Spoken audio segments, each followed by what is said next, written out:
मांस बिक्री उद्देश्य रखा तीनिटी जीवंत बारहा उद्धार टिकरपड़ा जंगल तीनिटी बारहा धराई गाँव में बंधा जाइथिला।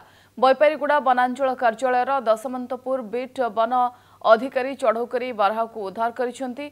गाँ लोके टिकरपड़ा जंगल तीनिटी बारहा आनी गाँव में बांधि आसंता काली बारहा काटी मांस बिक्री करिवार योजना थिला। हेले वन विभाग पक्षरु चढ़ऊ कर बारहा उद्धार करा जायछि।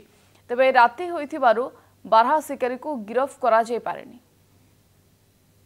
इनफॉरमेशन थिला गोटे रही बोली तो मु कन्फर्म नथली जो अच्छी कि नहीं बोली तो प्रथम तो मोर दुईटा स्टाफ को धरिकी से जगह को गली तले आम कन्फर्म हलु जे अच्छे तत्पश्चात संगे संगे आमर पारास्क्वाड पिला माने आम योगदान देले।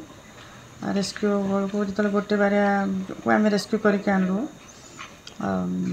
बहुत अंधार थिला जो किसी माने बिजुली के आलोक नथिला।